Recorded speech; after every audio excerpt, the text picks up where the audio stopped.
Homer 6. Josué. Continuando con la cuenta de la gavilla que Dios nos manda.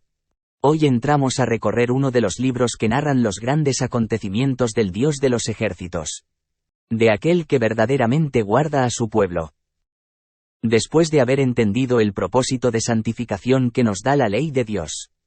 Entramos a ver qué es lo que el hombre hace al saber y conocer la voluntad de Dios para su vida. Josué es el primero de 12 libros de historia del pueblo elegido ya estando en la tierra prometida. Aunque se dice que el libro fue escrito por Josué, se considera que en realidad un sacerdote descendiente de Aarón recopiló la crónica de los distintos acontecimientos sucedidos durante la conquista de la tierra prometida. Hechos sorprendentes que eran muy conocidos no solo entre el pueblo de Israel sino que eran sabidos por todos los pueblos de la región. Y por lo cual se empezó a hablar acerca del Dios de los hebreos o el Dios de Israel. Cabe recordar que el hombre que Dios eligió para liderar el rescate de su pueblo de la esclavitud en Egipto, y coordinar el encuentro entre Dios y su pueblo elegido, y enseñar la perfecta voluntad de Dios. Ese hombre, Moisés, no fue el que introdujo al pueblo a la tierra prometida. Moisés se quedó en la frontera, dejando el liderazgo y la responsabilidad en manos de Josué. Lo interesante de este asunto es que el nombre original de Josué era Oseas. En la batalla contra Amalek, Israel no tenía ejército. Se formó un pequeño grupo de la noche a la mañana y quien encabezó los combates fue él. Y al vencer a Amalek, Moisés le cambia el nombre de Oseas a Josué. En hebreo Yehoshua. La salvación viene de Dios. Un reflejo del Mesías hasta en el nombre. Porque el apócope del nombre de Yehoshua es justamente Yeshua. Lo que en un panorama profético nos anuncia que será el mismo Mesías Yeshua quien lleve a su pueblo a la tierra prometida.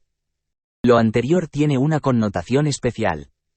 Moisés, que representa la ley de Dios, solo guió al pueblo hasta la frontera y de ahí el conquistador de la tierra prometida fue Josué. Esto nos muestra que en la práctica, la ley nos lleva a darnos cuenta de nuestros pecados y que necesitamos un Salvador. Alguien que nos guíe para obedecer correctamente y nos lleve a entrar al reino de los cielos.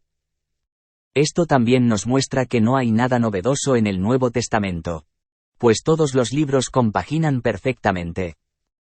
Josué condujo a los israelitas en el cruce del Jordán. Atacó y conquistó a los cananitas. Y dividió la tierra entre las tribus de Israel. Y en medio de las batallas, la conducción del pueblo, la conquista de cada ciudad y el enfrentamiento de ejércitos bestiales.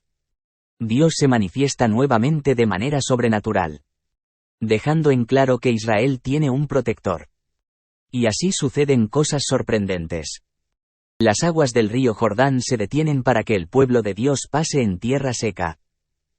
Las impenetrables murallas de Jericó se derrumban al sonar de los sofares y el canto unánime del ejército hebreo.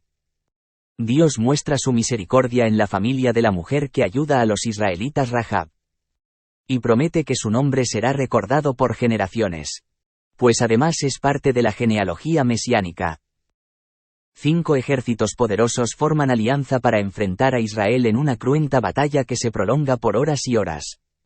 La oscuridad era la estrategia de los cananeos. Y a la indicación de Dios, Josué le ordena al sol que se detenga en Gabaón y a la luna en el valle de Ajalón.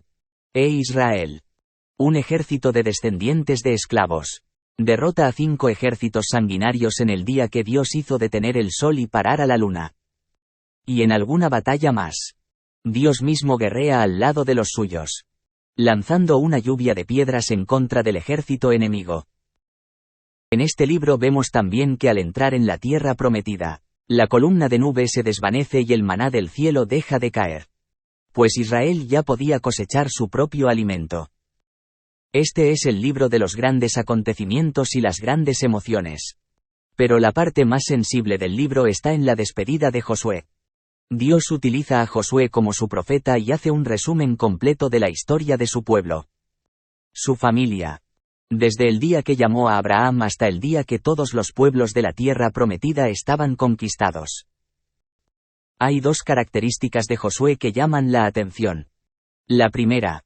Fue un siervo fiel de Moisés. Nunca intentó sobresalir de ninguna manera. obediente y prudente en todo. La segunda fue un gran alumno. Supo absorber de su maestro la obediencia a Dios y la importancia de ello. El legado universal del libro de Josué se puede resumir en 3 versículos completos. Solamente esfuérzate y sé muy valiente, para cuidar de hacer conforme a toda la ley que mi siervo Moisés te mandó. No te apartes de ella ni a diestra ni a siniestra, para que seas prosperado en todas las cosas que emprendas.